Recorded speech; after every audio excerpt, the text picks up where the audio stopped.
Baik, Assalamualaikum warahmatullahi wabarakatuh. Perkenalkan, saya Muhammad Nurizky Safri Al-Muqaddas. Di sini saya menggunakan NIM 2210802001, yaitu NIM paling pertama di angkatan. Di sini saya akan memenuhi tugas mata kuliah statistik induktif yang diampu oleh Bapak Mahfud Asyari. Nah, di sini saya akan menjelaskan tentang pengertian statistik deskriptif. Statistik deskriptif itu merupakan suatu metode analisis yang digunakan untuk mendeskripsikan dan menggambarkan sifat-sifat dasar dari suatu data. Statistik deskriptif itu meliputi nilai rata-rata, median, modus, dan standar deviasi, serta distribusi frekuensi dan histogram. Tujuan dari statistik deskriptif ini adalah untuk memberikan gambaran umum tentang data, seperti bagaimana data tersebut terdistribusi, kemudian berapa sih besar nilai rata-rata data, kemudian yang terakhir adalah bagaimana data tersebut berhubungan dengan variabel lain. Nah, dengan menggunakan statistik deskriptif, kita dapat memahami sifat-sifat dasar dari data seperti variansi, korelasi, dan regresi. Statistik deskriptif juga digunakan untuk memahami sifat-sifat dari data, seperti bagaimana data tersebut terdistribusi, berapa besar nilai data tersebut, dan bagaimana data tersebut berhubungan dengan variabel lain. Dengan demikian, statistik deskriptif sangat penting dalam analisis data untuk memahami sifat-sifat dasar dari data dan membuat keputusan yang lebih baik dari analisis data tersebut. Sekian, kita lanjut ke materi berikutnya. Di sini saya akan menjelaskan tentang sampling. Nah, yang pertama tuh ada populasi dan sampel. Pengertian dari populasi sendiri adalah jumlah keseluruhan objek yang karakteristiknya hendak diduga. Kemudian untuk sampel, yaitu bagian dari populasi yang karakteristiknya hendak diselidiki dan dianggap bisa mewakili keseluruhan populasi atau jumlahnya lebih sedikit dari populasi. Kemudian untuk sampling, pengertiannya adalah cara atau teknik yang dipergunakan untuk mengambil sampel. Nah, jadi random sampling atau probability sampling dan non-random sampling atau non-probability sampling. Kemudian untuk misalnya itu ada 300 juta jumlah, didapat 204 juta, yaitu 1.200 orang. Nah, di sini ada perbedaan dari populasi dan sampel. Jadi, definisinya itu juga berbeda. Yang pertama, definisi dari populasi itu seluruh unsur yang memiliki satu atau lebih ciri karakteristik yang sama yang batasnya ditentukan oleh peneliti. Kemudian untuk sampel, definisinya adalah sebagian unsur atau anggota populasi yang dipilih untuk kebutuhan studi oleh peneliti yang dianggap mewakili populasinya. Dan kemudian di karakteristiknya, di populasi itu dikenal sebagai parameter, yang sampel itu dikenal sebagai statistik. Kemudian untuk simbol-simbolnya itu, yang di populasi itu menggunakan simbol Yunani atau kapital. Mu itu artinya rata populasi. Kemudian untuk standar deviasi itu artinya simpangan baku. Kemudian untuk N yaitu ukuran populasi. Kemudian di sampel itu menggunakan huruf kecil miring. Seperti X itu berarti rata sampel, S simpangan baku, N ukuran sampel. Nah, selanjutnya ada metode sampling. Metode yang digunakan untuk mengambil sampel dari populasi itu ada dua. Yang pertama itu random sampling atau probability sampling. Dan yang kedua ada non-random sampling atau judgment sampling. Nah, di sini yang pertama saya akan menjelaskan tentang random sampling. Random sampling itu sampel yang probabilitas pemilihan masing-masing unsur dalam populasi diketahui sebelum unsur dalam populasi diketahui sebelum pemilihan dan tidak sama dengan 0. Kemudian teknik yang digunakan dalam random sampling ini yaitu simple random sampling yang pertama, yang kedua ada systematic sampling, yang ketiga ada stratified sampling, dan yang terakhir yang keempat ada cluster sampling. Nah, selanjutnya di sini menjelaskan tentang non-random sampling. Pemilihan sampel dari suatu populasi tidak harus memberikan kesempatan yang sama kepada semua anggota populasi. Kemudian teknik yang digunakan pada random sampling itu ada 3. Yang pertama convenience sampling, yang kedua purposive sampling, dan yang terakhir yang ketiga adalah snowball sampling. Kemudian di sini ada juga distribusi sampling. Distribusi sampling adalah distribusi dari besaran-besaran statistik. Yang pertama ada distribusi sampling rata-rata, yang kedua ada distribusi sampling proporsi, yang ketiga ada distribusi sampling selisih rata-rata, yang keempat, yang terakhir ada distribusi sampling selisih proporsi. Nah, di sini ada contohnya distribusi sampling rata-rata. Jika sebuah populasi mempunyai rata-rata mu dan simpangan baku standar deviasi yang besarnya terhingga, maka untuk ukuran sampel acak N cukup besar. Distribusi rata-rata sampel mendekati distribusi normal dengan rata-rata mu per X sama dengan mu dan simpangan baku standar deviasi per X sama dengan standar deviasi per N kuadrat. Kemudian untuk distribusi sampling proporsi itu misalkan populasi berukuran N yang di dalamnya terdapat peristiwa A sebanyak Y di antara N. Maka dapat parameter proporsi peristiwa A sebesar mu sama dengan Y bagi N. Jika dari suatu populasi diambil sampel acak berukuran N dan dimisalkan di dalamnya ada peristiwa A sebanyak X, sampel ini memberikan statistik proporsi peristiwa A sama dengan P sama dengan X per N. Jika sebuah sampel yang mungkin diambil dari populasi itu, maka didapat sekumpulan harga-harga statistik proporsi. Dari kumpulan ini kita dapat menghitung rata-ratanya, kemudian diberi simbol mu P dan simpangan bakunya diberi simbol simpangan baku P. Nah, kemudian di distribusi sampling selisih rata-rata, misalkan kita punya dua populasi masing-masing berukuran N1 dan N2. Populasi ke-1 mempunyai rata-rata mu1 dan simpangan baku 1.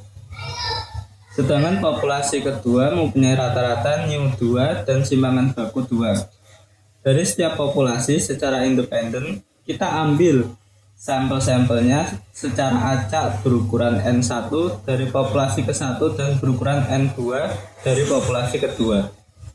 Untuk membedakan, populasi ke-1 dimisalkan mempunyai variabel X dan populasi kedua mempunyai variabel Y. Jadi di distribusi sampling selisih proporsi, misalkan ada dua populasi masing-masing berdistribusi binom, kemudian kedua-duanya berukuran cukup besar. Nah, maka di dalam kedua populasi itu ada peristiwa A dengan proporsi P1 untuk populasi ke-1 dan P2 untuk populasi kedua. Dari kedua populasi itu secara independen diambil sampel-sampel acak berukuran N1 dari populasi ke-1 dan N2 dari populasi kedua. Untuk peristiwa A didapat kumpulan proporsi yaitu P1 sama dengan XI per N1, I sama dengan 1, 2 sampai seterusnya. Kemudian P2 yaitu Y1, YI per N2, kemudian J1, 2 dan seterusnya. Di sini saya akan menjelaskan tentang estimasi parameter. Nah, estimasi parameter atau penaksiran parameter adalah keseluruhan proses yang menduga suatu parameter pada populasi yang tidak diketahui nilainya dengan menggunakan statistik sampel. Nah, parameter populasi ini disebut juga dengan nilai sebenarnya atau true value. Parameter dapat berupa rata-rata, varian, dan proporsi. Kemudian di sini ada jenis penaksiran statistik. Yang pertama ada pendugaan titik atau point estimation. Contohnya adalah dari sampel acak rata-rata tinggi badan mahasiswa ekonomi syariah UIN Sunan Kalijaga adalah 170 cm. Kemudian yang kedua, di sini ada pendugaan interval atau interval estimation. Nah, contohnya itu dari sampel acak rata-rata tinggi badan mahasiswa ekonomi syariah UIN Sunan Kalijaga yaitu sekitar 170 cm hingga 175 cm. Kemudian ada kriteria penaksiran yang baik. Nah, di sini kriteria penaksiran yang baik itu statistik sampel yang digunakan untuk menduga parameter populasi harus memenuhi 3 kriteria. Nah, yang pertama itu tidak bias atau unbiased. Di sini statistik sampel yang digunakan sebagai penduga atau penaksir harus sama atau mendekati parameter populasi yang diduga. Yang kedua adalah efisien. Statistik sampel memiliki standar deviasi yang kecil.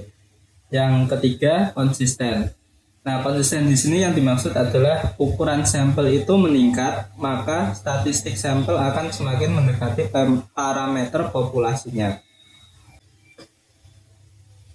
Nah, di sini ada penaksiran titik atau point estimation. Di sini yang dimaksud yaitu nilai tunggal yang digunakan untuk menaksir atau to estimate parameter atau besaran populasi yang tidak diketahui. Contohnya, untuk menduga rata-rata berat badan mahasiswa diambil 5 orang sebagai sampel.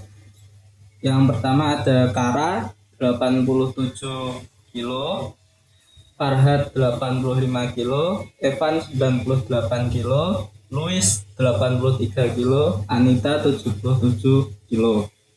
Nah, maka cara menghitungnya adalah X sama dengan sigma X per N sama dengan 87 tambah 85 tambah 98 tambah 83 tambah 77. Jadi itu merupakan berat badannya. Kemudian dibagi 5. 5 ini adalah jumlah dari mahasiswa yang digunakan untuk sampel. Nah, maka didapatkan hasil adalah 86. Kemudian ada penaksiran interval atau interval estimation. Nah, estimasi interval ini merupakan penaksiran populasi dengan nilai-nilai dalam suatu interval tertentu. Dasar adanya estimasi interval itu karena pada setiap penaksiran pasti mengandung peluang kesalahan. Dan di sini terdapat 2 batas. Yang pertama ada lower limit estimate dan upper limit estimate. Nah, yang selanjutnya ada tingkat kepercayaan atau confidence level. Sebelum melakukan estimasi, tingkat kepercayaan ditetapkan terlebih dahulu sebesar 1/1 kurangi alfa. Tingkat kepercayaan adalah tingkat kepercayaan sejauh mana statistik sampel dapat mengestimasi dengan benar. Alfa di sini dimaksudkan adalah tingkat signifikansi, yaitu ambang batas yang digunakan untuk menentukan signifikansi. Nah, jika nilai kesalahan kurang dari atau sama dengan signifikansi, data tersebut dianggap signifikan secara statistik. Di sini saya akan menjelaskan tentang uji chi-square. Nah, konsep dasar dari uji chi-square ini adalah pengujian dengan distribusi X kuadrat termasuk statistik non-parametrik. Nah, kemudian penelitian di bidang ekonomi dan bisnis itu sering menggunakan data skala nominal atau kategori. Contohnya adalah jumlah wisatawan domestik dan asing, Kemudian jumlah nasabah itu dikelompokkan berdasarkan usia, tingkat pendidikan, pendapatan, dan jenis kelamin. Kemudian data dalam bentuk frekuensi itu sangat sulit diyakini distribusi normalnya. Nah, uji C kuadrat sendiri itu adalah pengujian hipotesis mengenai perbandingan antara frekuensi aktual dengan frekuensi harapan atau ekspektasi. Nah, yang dimaksud dengan nilai X kuadrat tadi itu adalah nilai kuadrat karena itu nilai X kuadrat itu selalu positif. Nah, kemudian uji statistik. Beberapa pengujian yang dapat dilakukan dengan menggunakan distribusi chi-square. Nah, yang pertama itu ada uji ketepatan distribusi frekuensi data atau goodness of fit test. Yang kedua ada uji beda K proporsi populasi. Yang ketiga ada uji hubungan antara dua variabel, independensi dan tabel kontingensi. Nah, kemudian di sini ada langkah-langkah uji hipotesis. Yang pertama itu yang jelas adalah membuat hipotesis. Yang kedua memilih tingkat signifikansi. Yang ketiga memilih uji statistik. Dan yang keempat membuat aturan keputusan. Yang kelima ambil sampel, yaitu sama dengan memberi suatu keputusan. Dan yang keenam atau yang terakhir yang sudah pasti adalah interpretasi hasil dari uji hipotesis tersebut. Nah, di sini ada uji ketepatan digunakan untuk menguji ketepatan distribusi frekuensi data dengan distribusi tertentu.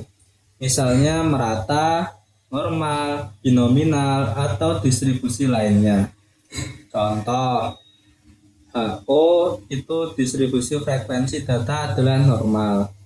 Kemudian HA adalah distribusi frekuensi data adalah tidak normal. Nah, kemudian di sini ada uji tabel kontingensi, yaitu menguji hubungan dua variabel dependent atau independent.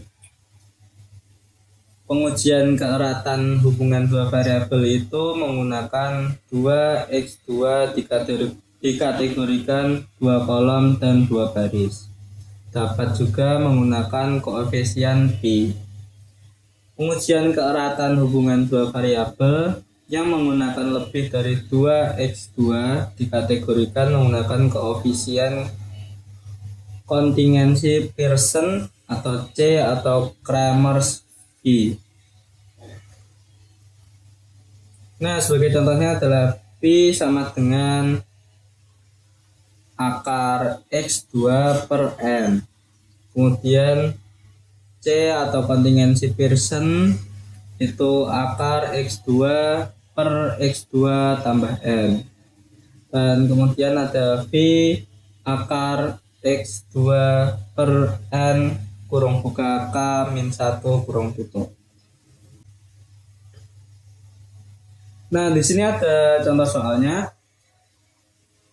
Di sini menyebutkan manajer SDM suatu perusahaan ingin mengetahui apakah terhadap hubungan ketergantungan independensi antara status perkawinan dengan kebiasaan tidak hadir absensi. Kemudian sampel yang digunakan adalah 100 orang karyawan dan diperoleh sebagai informasi berikut. Kebiasaan absen itu status perkawinan yang sudah kawin itu sangat sering absen, ada 10 orang, dan yang belum kawin itu ada 20 orang. Kemudian yang jarang absen, yang kawin itu ada 30 orang, yang belum kawin 10 orang. Kemudian tidak pernah absen, yang kawin ada 20 orang, tidak kawin 10 orang. Nah, berdasarkan sampel tersebut dengan tingkat signifikansi 5%, apakah mendukung dugaan bahwa status perkawinan berhubungan dependen dengan kebiasaan tidak hadir? Mari kita bahas. Nah, di pembahasan yang pertama ini ada hipotesisnya, yaitu HO tentang status perkawinan dan kebiasaan tidak hadir tidak berhubungan. HA, status perkawinan dan kebiasaan tidak hadir berhubungan. Nah, tingkat signifikansi yang digunakan adalah 5%, di statistik adalah X kuadrat. Di sini aturan keputusan nilai nilai X kuadrat hitung berada pada daerah penerimaan HO dan atau daerah penolakan HO. Nilai kritis sebagai penerimaan atau penolakan HO, nilai probabilitas atau p-value kurang dari tingkat signifikansi yang ditetapkan.